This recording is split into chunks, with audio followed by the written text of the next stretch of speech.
राम जय राम श्री राम, मैं तो राम ही राम पुकारूं। राम नहीं मेरी सुध लेनी, मैं कब से राह निहारूं। राम जय राम श्री राम, जय राम, मैं राम ही राम पुकारूं। अरे अरे अरे अरे बालक, अरे तुम कौन हो और तुम्हारे माता पिता कौन है और तुम यहाँ क्या कर रहे हो? हाँ, मेरे माता पिता नहीं है, मैं गंगा के किनारे ही रहता हूँ। अरे अरे अरे, बड़ा दुख हुआ जानकर। पर बालक, अगर तुम अकेले ही हो तो फिर मेरे साथ आश्रम चलना। मैं आश्रम में अकेला रहता हूँ, तेरे साथ रहते हुए मुझे आनंद होगा। मैं आपके आश्रम तो चलूं, पर मुझे संदेह है कि आप मुझे कुछ ही दिनों में आश्रम से भगा दोगे। पहले मेरे देह पर एक दृष्टि तो डालिए बाबा जी। मतलब क्या कहना चाहता है तू? और तेरा नाम क्या है? मेरा नाम अढ़ैया है। अढ़ैया? ऐसा नाम तो इस प्रदेश में कहीं सुना ही नहीं देता। अरे नाम का किसी प्रदेश से क्या संबंध? इस आयु में भी मैं 2.5 किलो की बाटी अकेला भक्षण कर जाता हूँ, और उसके साथ साग, भाजी, दाल, चावल, मिठाई ये सब अलग से खाता हूँ। इसी कारण लोग मुझे अढ़ैया कहते हैं। अरे बच्चा, आटा, दाल, फल और सब्जियों से भरे सभी पात्र सहेज कर रखे हुए हैं। तुझे जितना खाना हो उतना खाना। और तेरा ये अढ़ैया नाम भी मुझे बहुत लुभावना लगा। चल, अब मेरे साथ आश्रम चल।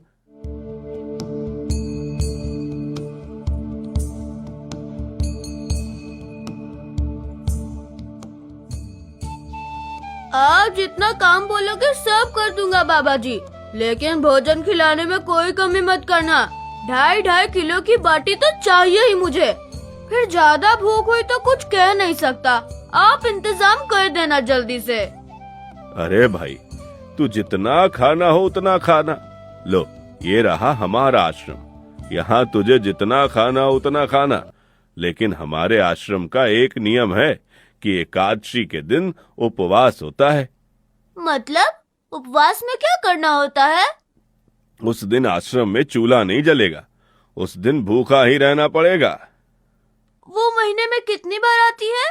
एकादशी 2 बार, एक पूर्णिमा की एकादशी और दूसरी अमावस्या की। तो 2 दिन भूखा रहना पड़ेगा। हाँ। नमो नारायण, मैं जा रहा हूँ। पर क्यों? नहीं बाबा जी, एकादशी के उपवास करने पड़े यह मुझे पसंद नहीं। ठीक है, उपवास के दिन तू फल खा लेना, भर पेट, और दूध पी लेना जितना पी सके। अब तो ठीक है ना? नहीं बाबा जी, बाटी तो चाहिए ही 2.5 किलो की, वरना मेरी भूख नहीं मिटेगी। पर आश्रम का नियम है। वो जो भी नियम हो, या तो नियम सुधारो या तो मुझे जाने दो। तो ठीक है, तू चाहे जितना भोजन कर, पर आश्रम में चूल्हा नहीं जलेगा। यदि तेरी यही इच्छा है तो तुम्हें अपना भोजन स्वयं ही बनाना होगा। कहो, क्या तुम्हें भोजन बनाना आता है?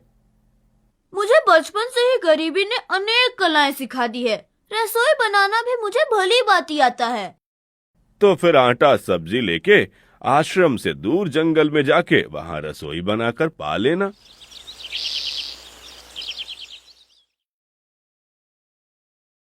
वैसे तू एकादशी करता तो मुझे आनंद होता, लेकिन तू समझता नहीं है।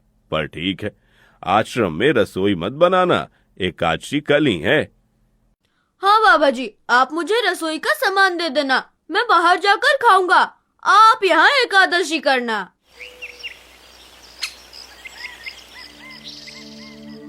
बेटा, अभी भी कह रहा हूँ, आश्रम के नियम का उल्लंघन मत कर। बाबा जी, तो फिर आप मुझे जाने दो। तो एकादशी के दिन ये सब कर रहा है, उसमें मैं मना नहीं करता। तू बस एक छोटा सा काम जरूर कर देना। ठाकुर जी को भोग लगाकर ही कुछ खाना। ठाकुर जी मतलब? अब ये कौन है? अरे उदंड बालक, ठाकुर जी मतलब ईश्वर। क्या? भोग लगाने पर और भी लोग आएंगे? तो फिर तो मुझे और सामान दे देना, अन्यथा मैं तो भूखा ही रह जाऊंगा। तू मूर्ख, तुझे कैसे समझाऊं? भगवान नहीं आते, सिर्फ तुझे भावना करनी है। कैसी भावना? जब रसोई तैयार हो, थाली के सामने बैठकर दोनों हाथ जोड़कर ठाकुर जी को खाना खाने बुलाना। मेहरबानी करके इतना नियम पालन करना, ठीक है? ये लड़का ठीक है, लेकिन एकादशी की होती तो कितना अच्छा होता।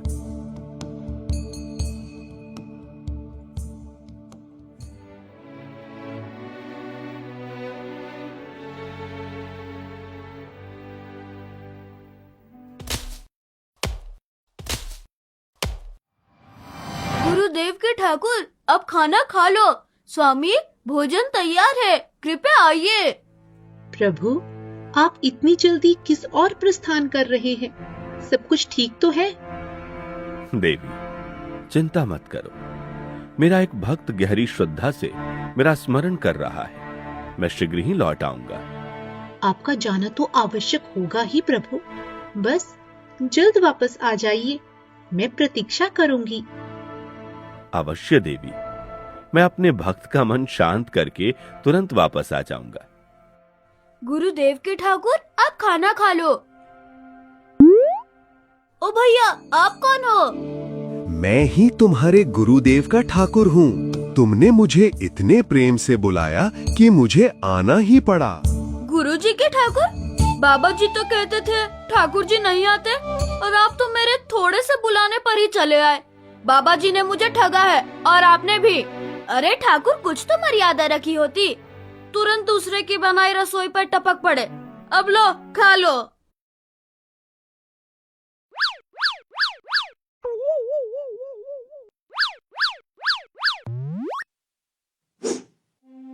तू आ गया? तूने एकादशी नहीं की? मुझे अच्छा नहीं लगा। भरपेट खाया तूने? मैं खाऊं क्या? वहाँ तो ऐसा लग रहा था जैसे पूरी रसोई जादू से गायब हो गई। सब उड़ा उड़ा के खा गए और मैं बस देखता रह गया। ये आपके ठाकुर मान मर्यादा और विवेक कुछ समझते भी हैं, या यूँ मुझे परेशान करने की ही ठान रखी है आप दोनों ने? एक तो तूने एकादशी नहीं की, और ठाकुर को क्यों अपवाद कर रहा है? हाँ? अरे तो अब मैं क्या करूं? आपने जैसा कहा था वैसे ही मैंने हाथ जोड़कर बोला, गुरुदेव के ठाकुर पधारो। और हुआ क्या? जैसे पहले से ही तैयार बैठा हो, आते ही सीधे खाने पर टूट पड़ा। मैं अपनी बात पूरी भी नहीं कर पाया, और उधर तो सब चट साफ, पूरा का पूरा भूखा निकला। भगवान थोड़े तेरे पास आएंगे। एक तो खाना भी खा लिया और झूठ भी बोल रहा है। मैं झूठ नहीं बोलता बाबा जी। हाँ,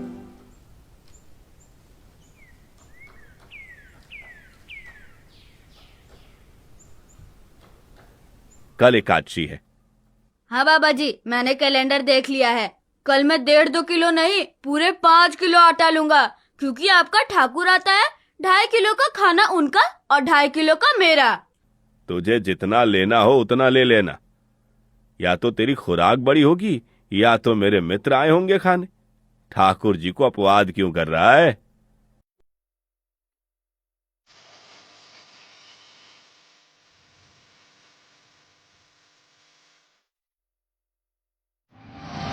गुरुदेव के ठाकुर, अब खाना खा लो।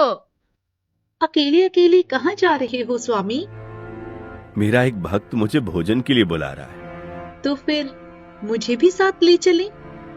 पर जानकी, वहाँ पर 2 लोगों के लिए भोजन की व्यवस्था नहीं है। कोई बात नहीं, जितना भी होगा हम आधा आधा बांट लेंगे।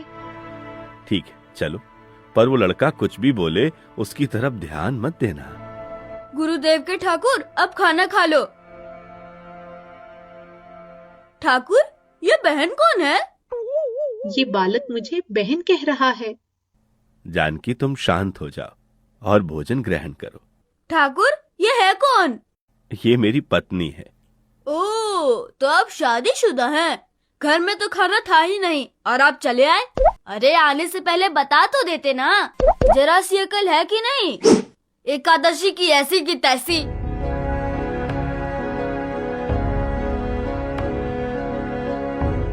आज क्या हुआ? मुझे ज्यादा बुलाओ नहीं, और इनका परिणाम अच्छा नहीं आएगा बाबा जी। पर क्या हुआ? आपको तो सब पता होगा ना कि ठाकुर तो आएगा, लेकिन वो शादीशुदा है। ये बात भी बतानी चाहिए थी ना। शादीशुदा है मतलब? हाँ हाँ, अब नादान मत बनिए बाबा जी। दोनों पति पत्नी आए थे, निर्लज और चुपचाप हंसते थे। मैं कितना भी गुस्सा करूं, पर उनको कोई लेना देना ही नहीं। दोनों खाकर चले गए। अरे वो बहन अपने घर में रसोई नहीं बनाती होगी। क्या बकवास कर रहा है? तुझे कुछ हो गया है क्या? ठाकुर तेरे पास थोड़ी ना आएंगे।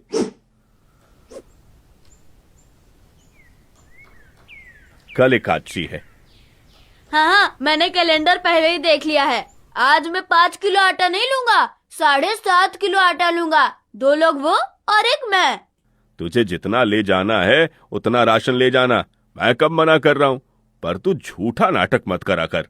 नाटक नहीं कर रहा गुरुजी, मैं झूठ नहीं बोलता हूँ। आप ही खेल खेलते हो। 2 एकादशी से भूखा मार डाला मुझे।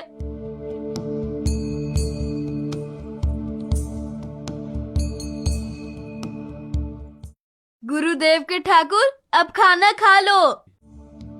आप अकेले अकेले कहाँ जा रहे हैं? मैंने रात दिन आपकी सेवा की है और भंडारा खाने आप अकेले जाओगे? लक्ष्मण, तुम्हारा स्वभाव बहुत गर्म है और वो लड़का कुछ भी बोले, पर तुम उसे कुछ नहीं बोलोगे। ठीक है भैया, जैसा आप कहें, नहीं बोलूंगा। गुरुदेव के ठाकुर, अब खाना खा लो। ओ भैया, ये दूसरा भैया कौन है? वो मेरा छोटा भाई है। क्या आप मुझे एक बार में नहीं बता सकते कि आपके घर में कितने लोग भूखे हैं? रोज एक नए व्यक्ति को ला बैठते हो। भैया, ये तो बड़ा क्रोध कर रहा है। लक्ष्मण, चुप रहो और भोजन में ध्यान दो।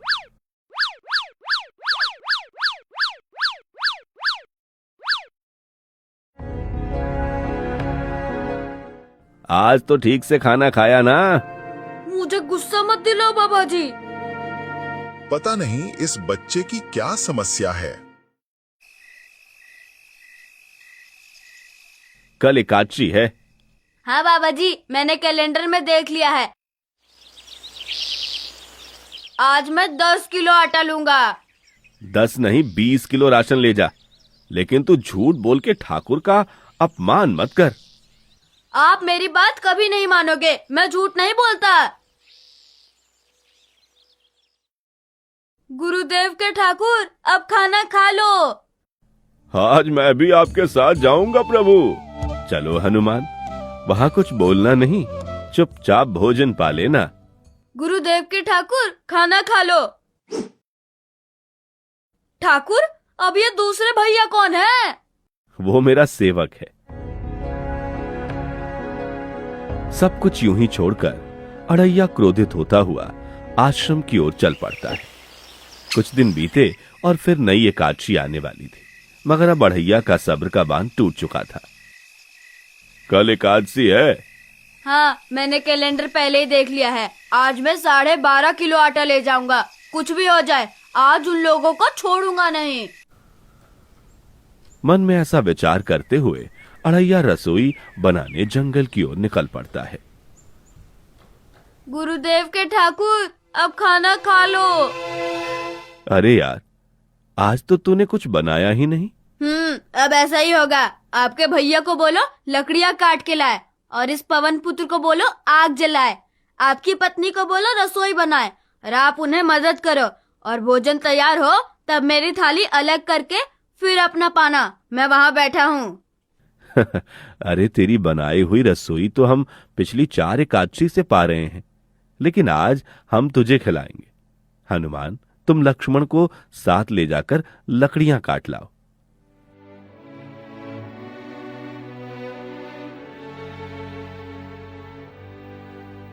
अड़ैया वहीं नजदीक एक पेड़ के पास जाकर बैठ गया और उसने भगवान से कड़ी मेहनत करवाकर भोजन बनवा लिया। अब जब भोजन बनकर तैयार हुआ तो ठाकुर जी बोले, अड़ैया, अब आ जाओ। पहले मेरी थाली अलग कर दो। अरे यार, तुझे जितना खाना हो उतना खाना, लेकिन पहले हम ठाकुर जी को भोग लगा देते हैं। पर ठाकुर को भोग लगाना कहाँ बाकी रह गया? आप ही तो हर एकादशी के दिन आते हो। अड़ैया, जैसे तेरे गुरु का ठाकुर मैं हूँ, वैसे मेरा भी कोई ठाकुर है। तो अब वो भी आएगा? अरे अड़ैया, कोई नहीं आएगा, पर हमारा भी नियम तो होगा ना, तो जल्दी करो। हे अखिल ब्रह्मांड के ठाकुर, आप पधारो। स्वामी, बस एक और दाव और मैं जीत जाऊंगी। स्वामी, ये बिना मौसम की गुजरती हुई बारिश हमें क्या संकेत देती है? मेरे राम भंडारा कर रही हैं। ये बारिश हमें बुलावे का संकेत दे रही है। अगर राम जी भंडारा कर रही हैं, तो वहां तो व्यवस्था होगी ही। स्वामी, हम सब आएंगे। हाँ पार्वती, जाओ, कृतिमुख मेरे सभी गणों को बुलावा भेजो। जो नहीं आएगा उसे मैं अपना नहीं मानूंगा। उनमें से एक दैत्य जाकर पूरे ब्रह्मांड में बुलावे की घोषणा करता है। कुछ ही देर में पूरी शिव मंडली वहां जाने को इकट्ठा हो जाती है। कुछ ही पलों में पूरी शिव मंडली अड़ैया की रसोई के पास पहुंच जाती है। इतना देखकर अड़ैया क्रोध से भर जाता है और सब मन झूठे में हैं। सोचता है, सबने मुझसे छल किया। क्या गुरुजी, क्या ठाकुर जी, और अब ये ठाकुर के भी ठाकुर जी। हे अखिल ब्रह्मांड के स्वामी, आज मुझ तुक्ष को अपने चरणों में स्थान दो। इतना देखकर अड़ैया मन में सोचता है, ये ठाकुर तो खुद ही इनके चरणों का दास है। मेरा सब किया व्यर्थ गया। असली ठाकुर तो ये लगते हैं। अच्छा होता कि पहले ही मैंने इनको भोजन पर बुलाया होता, तो बीच में ये भुक्खड़ ठाकुर से तो बच जाता। आइए प्रभु, पलंग पे बैठिए। आओ अड़ैया, बैठो। मेरा आज एकादशी का उपवास है। अरे बैठो तो सही।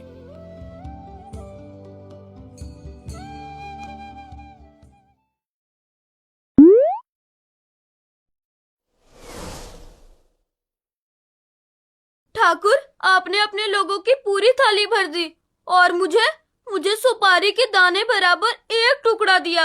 आज मेरी एकादशी है, आप खाओ। अरे अड़ैया, तू चख तो सही। तेरी बनाई रसोई तो हम बेटा रोज चखते हैं। आज तू इतना तो चख ले। अरे ये क्या हो रहा है मुझे?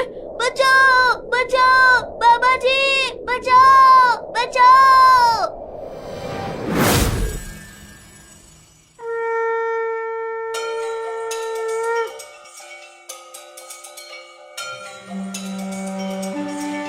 उठो अड़ैया। हे असंख्य जीवों के मालिक, मुझे माफ कर दो। मैंने आपको बहुत भला बुरा कहा। मैं आपको जान नहीं पाया। नहीं अड़ैया, तुम मुझे दिल से बुलाते थे, तभी तो मैं तुम्हारे पास आता था, और तुम्हारे सभी बंधनों को काटना मेरी जिम्मेदारी थी। जाओ, अब नई जिंदगी की शुरुआत करो। मैं अभी आया। उससे पहले ठाकुर आप और ठाकुर के ठाकुर आप यहाँ से कहीं गए तो आपको राम दुहाई है। मैं अभी आया। अब अड़ैया लपकते हुए अपने गुरुजी के पास जाता है। बाबा जी, कितने सालों से ठाकुर मंदिर में विराजे हैं? 100 साल से। कभी ठाकुर ने रूबरू आकर भोजन पाया है? नहीं नहीं, तुझे मैं पहले कितनी बार बता चुका हूँ कि ठाकुर जी खुद नहीं आते। तो आओ और देखो, ठाकुर भी खा रहे हैं और ठाकुर के ठाकुर भी खा रहे हैं। मुझे तंग करना कब छोड़ेगा? 5 एकादशी से तू व्रत खंडित कर रहा है, और अब मुझे बेकार आए कि ठाकुर जी आए हैं। बाबा जी, मेरी बात का बस एक बार विश्वास कीजिए। मैं झूठ नहीं बोलता। आप मौका ना चुके बाबा जी। आओ और देखो। अच्छा चल दिखा, क्या दिखा रहा है। अगर ये तेरी कोई शरारत निकली तो मैं तुझे श्राप का भागी बना दूंगा। साधु ने जब स्वयं साक्षात अपने ठाकुर जी को देखा तो स्तब्ध रह गया। तू महान है, तू महान है रे अड़ैया, तू महान है। वास्तव में मुझे मेरे राम के पैर पड़ना चाहिए, लेकिन फिर भी मैं तेरे पैर पड़ता हूं, क्योंकि तेरी इस क्रांति की वजह से मैंने अपने ठाकुर को पाया। तूने मेरे हरि को प्राप्त किया। तू महान है अड़ैया,